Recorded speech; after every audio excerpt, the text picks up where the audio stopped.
এবার হাতে মাখিয়ে নেব। এখানে নুন, হলুদ আর লঙ্কা পরিমাণ মতো দিয়ে ঢ্যাঁড়সটা হাতে মাখিয়ে নিচ্ছি। তো দেখতে থাকো হাতে মাখা ঢ্যাঁড়সের রেসিপি কিভাবে করি। আর এখানে আছে চিংড়ি মাছ আর টমেটো, এটাতেও নুন, হলুদ, লঙ্কা মাখিয়ে নিয়েছি, একসঙ্গে মাখিয়ে নিচ্ছি। এতেও তো পরিমাণ মতো সব দেওয়া আছে।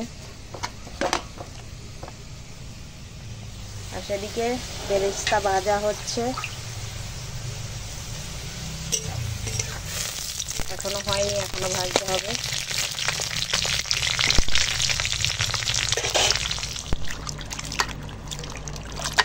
দেখো এখানে ঢ্যাঁড়স জলে বুড়িয়ে রেখেছিলাম, ঢ্যাঁড়স ধুয়ে কাটবো, না তো প্রচুর নাল হওয়ার করে। আর এখানে পেঁয়াজ একটা ছাড়িয়ে রেখেছি। তো চলো ঢ্যাঁড়সগুলো এখন কেটে নিই।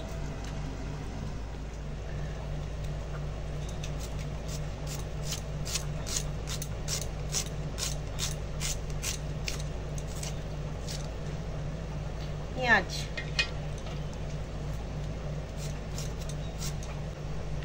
দেখো এখানে আছে চিংড়ি মাছ, আর এই চিংড়ি মাছগুলো বেশ অনেকটা বড় বড়। তো এই চিংড়ি মাছ দিয়ে এখন ঢ্যাঁড়সের একটা রেসিপি রান্না।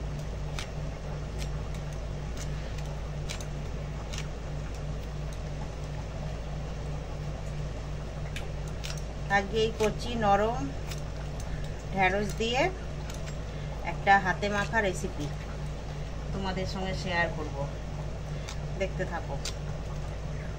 ঢ্যাঁড়সগুলো খুব কচি একদম। এখন তোমাদের সঙ্গে একটা ঢ্যাঁড়সের রেসিপি শেয়ার করবো। তো দেখো সব কেটে নিয়েছি, টমেটো, পেঁয়াজ, ঢ্যাঁড়স, আর এখানে বাছা আছে চিংড়ি মাছ, আর এখানে কিছু গোটা মশলা আছে। তো এখন হাতে মাখা ঢ্যাঁড়সের মশলা দেব। দেখো হলুদ গুঁড়ো দিলাম, এবার লঙ্কার গুঁড়ো, এবার স্বাদ মতো নুন দিয়ে এবার ভালো করে সব মাখিয়ে নেব। দেখো এখানে আছে গোটা জিরে, শুকনো লঙ্কা আর পোস্ত। তো চলো এখন একটা শুকনো খোলায় ভেজে মশলা তৈরি করে নিই। এখন উনুন ধরিয়ে দিয়েছি, কড়া বসিয়ে দিয়েছি, কড়াও পুড়ে গেল। আগে শুকনো লঙ্কাটা একটু গরম করে নেব।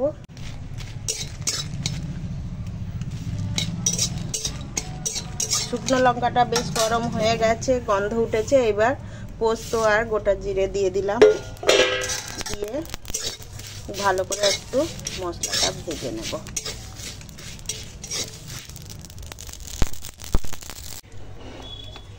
এখন কড়াই তেল দিয়ে দিয়েছি, আর পেঁয়াজটা ভেজে বেরেস্তা বানিয়ে নেব। দেখো বেরেস্তাটা ভাজা হয়ে গেছে, চলো তুলে নিই।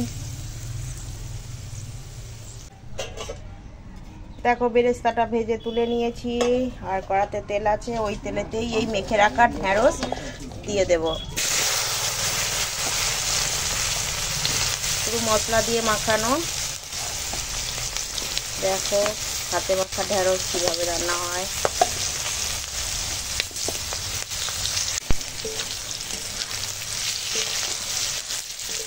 দেখো ঢ্যাঁড়সটা মশলা মাখানো যে অনেকটা সময় রান্না হয়ে গেছে। এবারে মেখে রাখা চিংড়ি মাছ আর টমেটো দিয়ে দিলাম।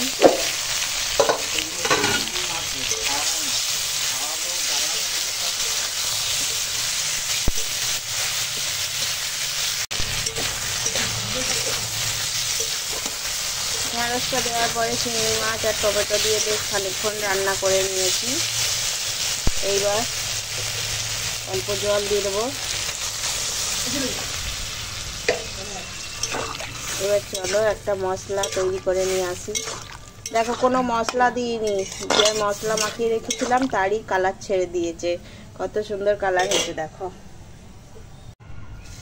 দেখো মশলাটা বেশ ঠান্ডা হয়ে গেছে, এবার গুঁড়ি নেবো। এখানে আছে পোস্ত, জিরে আর শুকনো লঙ্কা।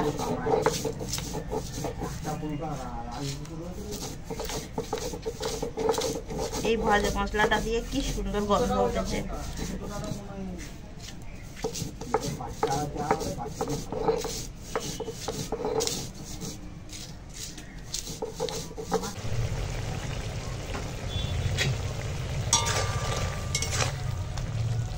দেখো এখানে ঢ্যাঁড়সটা রান্না হচ্ছে। এবারে ভেজে রাখা বেরেস্তা আর গুঁড়ো করা মশলা দিয়ে দিলাম। মশলাটা পরে বেরেস্তাটা দিয়ে দিলাম।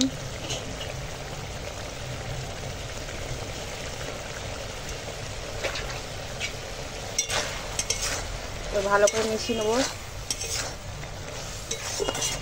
এই হাতে মাখানো ঢ্যাঁড়সটা এত ভালো হয় খেতে,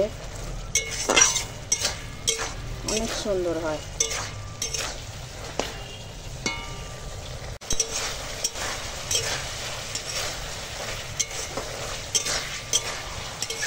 দেখো ঢ্যাঁড়সের মশলা মাখানো হয়ে গেল। এবার ঢ্যাঁড়সটা রান্না হয়ে গেছে। এবার চলো নামিয়ে ফেলি। দেখো হাতে মাখা মশলা ঢ্যাঁড়স রান্না হয়ে গেছে। তো চলো এখন খেয়ে দেখার পালা। তো কিছু খাবার নিয়ে বসে আছো গো? এখানে তো মাছের ঝোল, এখানে চিংড়ি মাছ, ওখানে পরোটা, ওখানে আবার ভাত। হ্যাঁ তুই তো খাবি, আমি এত খাবার আমি একা খেতে পারবো না। তোর বাবা খাবার নিয়ে চলে গেছে, বাইরে খাচ্ছে খেলা দেখতে দেখতে। আর এখানে তুই খাবি, আমি খাবো।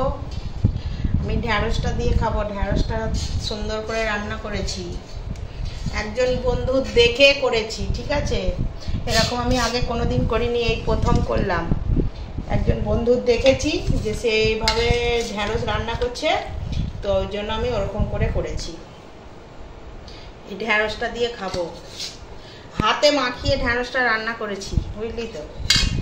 দেখতে হবে খেয়ে। দেখো এমনি চেকে দেখেছি, ভালো হয়েছে খেতে। কেমন? অনেক সুন্দর হয়েছে খেতে।